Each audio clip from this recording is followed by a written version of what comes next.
Paano pumunta sa flagship center namin sa Causeway Bay? Una, baba po kayo sa Patterson Street tram stop para sa papuntang east o sa may Pennington Street tram stop para sa papuntang west. Tapos, tumawid sa kalye sa inyong kaliwa.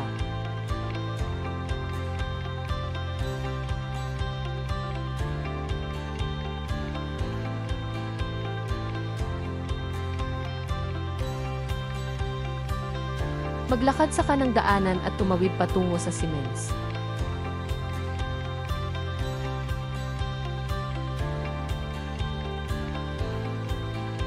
Maglakad pa po at pagkatapos ay gamitin ang pedestrian crossing sa may Keswick Street.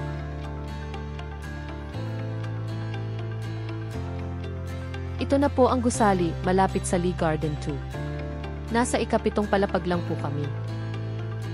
Ngayon, alam nyo na po kung paano pumunta sa flagship center namin. Halina kayo at mag-register na.